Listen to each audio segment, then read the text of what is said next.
If I had a one-time Grand Prix winning F1 driver of French nationality, for each time Sergio Perez started off a Formula One season with amazing form and then immediately forgot how to drive starting at the Miami Grand Prix, I would be Alpine. Which is crazy because I feel like that's where he deserves to drive next year after his recent performances. Like, I'm just so baffled, honestly. How do you do this 2 years in a row to the date? To the date, the exact race, Miami. To be fair, this year, he finished fourth in Miami last year. He finished second, but it's clear both years this was where his form just really, like, he lost his confidence. He lost whatever he normally has for the last 5 6 years, where he really proved himself as a consistent driver. He just lost that, and this year was even worse. Last year after Miami, he finished 16th in Monaco, 6th in Canada. This year he DNF'd at both of them. And it's not that he just DNF'd in both of them, he got knocked out in Q1. And then, like, that's last year, at least when he fell off, he started qualifying horribly, but then he was having these recovery drives, and it was like, okay, maybe his qualifying form is falling off, but he's still a good race driver. Like, he's still starting at the back, going to the front. The kind of thing that Lewis Hamilton would do on the off weekend, right? But it's just he can't qualify and he can't race. Like, and what's even more confusing is why did Red Bull re-sign him? Like, remember last year when Sergio was pushing for a new contract and Red Bull's like, oh no, we don't want to sign it yet. We want to make sure that his form is gonna, get back to where it was, and Sergio was still pushing for it. Like, they were clearly concerned about his pace back then, but now all of a sudden, when all the other teams are closing in, his pace falls off. He's costing them massive points. Now they just re-sign him again.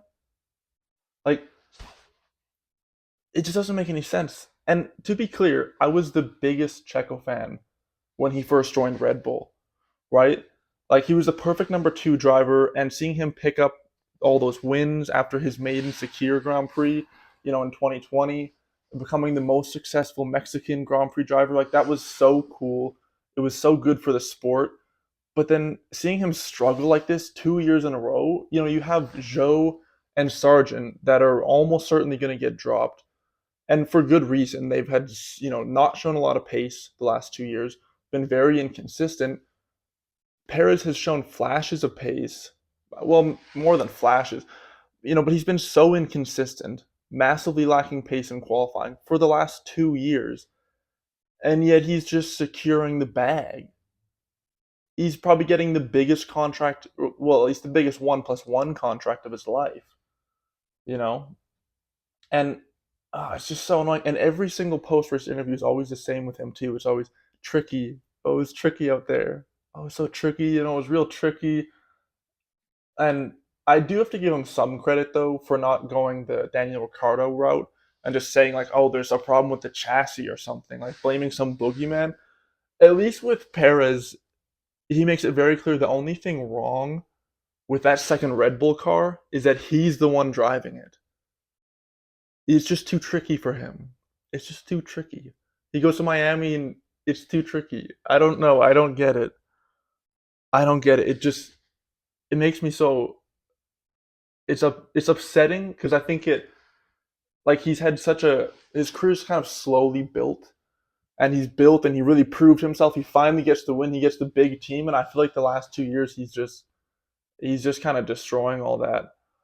And especially the contract. Like, honestly, Alpine would be a great team for him at this point in his career. I would have loved to see Albon or Yuki in that seat next year and really get to see their progress, and or we could find out that Red Bulls secretly had the third quickest car on the grid and it just really is that slow, right? Like, maybe Max is even better than people say he is, right? But I don't know.